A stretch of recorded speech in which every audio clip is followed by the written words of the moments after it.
Hey everyone, Brad here, and I hope everyone had a good weekend. We're getting back into it, going into week two of the craziness, or week three, I guess, depending on where you are. So I'm going to be covering a question today that's been coming up often. I'm getting a bunch of different therapists and practitioners reaching out to me, asking me my opinion on this, as well as it's came up into our group chats with our coaching clients. And the question is, should I be offering prepaid services for my patients or clients? Should I be selling memberships ahead of time, gift cards, certificates, and so on?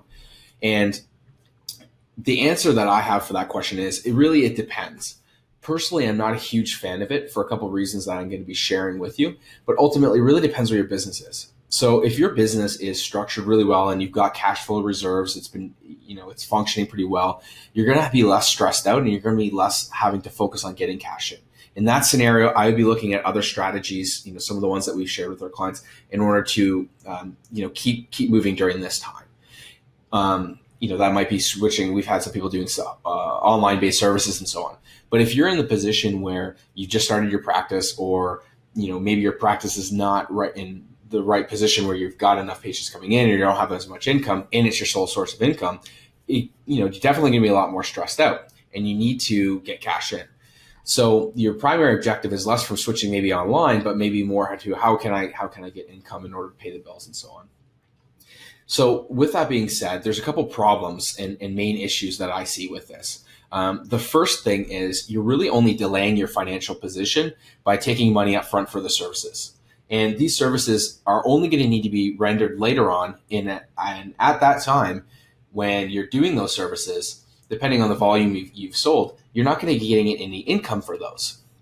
So what happens is often you'll find, and this is just not during the pandemic time, but other times too when people pre-sell gift cards, is they end up having people who are coming in, so it causes roller coaster in terms of their income.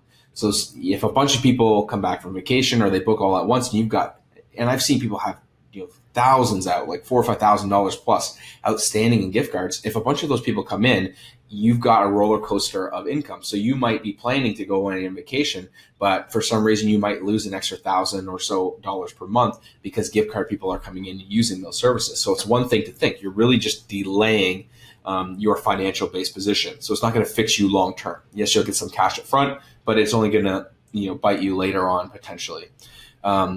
Your income's going to go up, your hours worked is going to go up, but your income is going to go down. The other thing is, number two of the problem is you're switching from a cash-based service to accrual. And the problem a lot of therapists have is that if you get prepaid for any amount, so we'd sell membership packages, for example. Someone might spend $5,000 for the year on getting the treatments. What we do is we take that $5,000 and put it into a bank account that's accrual-based account, meaning we don't have access to that $5,000 all up front because we've got to pay that money out for the service and so on, taxes and whatnot, throughout the year as the patient uses those services. So if I take all the money up front, I've now got to claim that on tax. It messes up your entire accounting system, and I need to be able to pay it out. In our scenario, if we've got staff, we've got to pay that staff member those money out later on, which only goes back to point one of being problematic.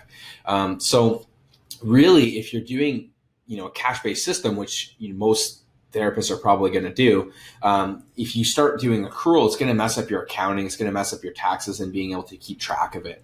And like I've said, I've seen I've seen therapists with thousands of dollars outstanding gift cards and so on, and they ended up having huge drops in income. Either people had refunded or people ended up using them all at once or whatever, and it ends up leading to stress and burnout for them. So number three is if you use a discount, to entice patients or clients, you're essentially devaluing your service while still having the same problem that we just talked about in 1 and 2. And, I really only recommend discounting based on the patient's commitment to their specific plan of care. So if I said to them, listen, person A, Jill, we'll call her Jill. So if Jill came in and she did a plan of, I said the plan of care is going to be 6 months and for her rehab of her low back and get her back to running, for example. So if that was a $3,000 package that I gave her a suggestion to, and she was like, no, I'm going to do it kind of like the pay-as-you-go method. it might be an opportunity that you could reach out to that person and say, listen, if you commit to the full plan of care, we're able to give you an extra discount of 5% or whatever makes sense based on your accounting and your business structure. But if you're just using a discount in order to get patients in, you're really just not tying it to anything specific. You're not tying it to the commitment for the patient, and ultimately you're training your client and patient lists in order to wait for when you have discounts in order to buy stuff, or you're making them more opportunistic. And realistically, you're not putting yourself in a position where you're giving as much value. Your service value is worth way more than having to incentivize and use discounts. And we see this a lot with people who use Groupon or people who have other discount-based services. Is the patients that they get coming in are not great. They don't rebook, they don't refer, and so on. So I'd really stay away from that, especially at this specific time. So the last point that I'm going to cover, there's a couple more, but the last one came up a lot, is if you're issuing the gift card with the purpose of boosting your cash flow for your business, then it doesn't necessarily have the patient or client's best interest in mind, because the offer isn't necessarily connected to anything. So like I gave you the example with Jill, the offer was connected to something that was prescribed to her. So I'm giving her a chance to ascend or purchase, something that's going to help her. But if there was a conversation before, so if I just go to clients and patients and just give them an offer and say, hey, I'm giving discounts, prepay, whatever, depending on how you do it, makes yourself look selfish. And I would also question, from a consumer standpoint, I would question, how you're running your business. And, just being in the business standpoint, I would say, okay, it kind of looks desperate. You're looking for money. It's selfish. It's not really tied to anything specific. People aren't stupid, and they definitely know that. But that aside, you also have to consider what your patients and clients are going through. So you're stressed out. They might be stressed out as well. They might have a job where they've got a family and they're providing for them, and all of a sudden they have no income coming in, or they've got very limited based income. So if I'm positioning the offer to them and those people, then it's not going to necessarily come across the best way. So there are ways you can structure it, and we talked a little bit about them on the call. But realistically, you're going to potentially damage the relationship and the value you provide by reaching out to those people and asking them to buy from you, just to alleviate the cash flow concerns that you have. If you're doing it from the standpoint that we gave the example before of, this is your plan of care, this is what we talked about, that's less bad. If I've got a membership-based option and I gave an offer to my client list to say, listen, now's a great time to take advantage of membership. These are the benefits that you get. This is connected and so on. Then there's going to be a connection to value there, and it's going to be less problematic. But still, overall, to kind of summarize, if you're in a position where you're financially really stuck, I think that your best option is to really look at seeing, do you have access to lines of credit or loans? Do you have any extra cash, or is there ways for you to reduce business expenses or stimulate cash from other things that you can do? So we've had massage therapists who's using, she does nutrition-based stuff. So she's doing meal prep service, like, here's how to cook stuff. This is how you put your meals together, some supplement-based knowledge as well. And we've had other therapists like PT be able to offer corrective exercise, at-home based stretching and stuff like that in order to supplement their income. So, they're not focused on the growth stage or the exponential scale, but they're focused on the stability of their business. And that stability is nurturing those relationships, getting some income that way.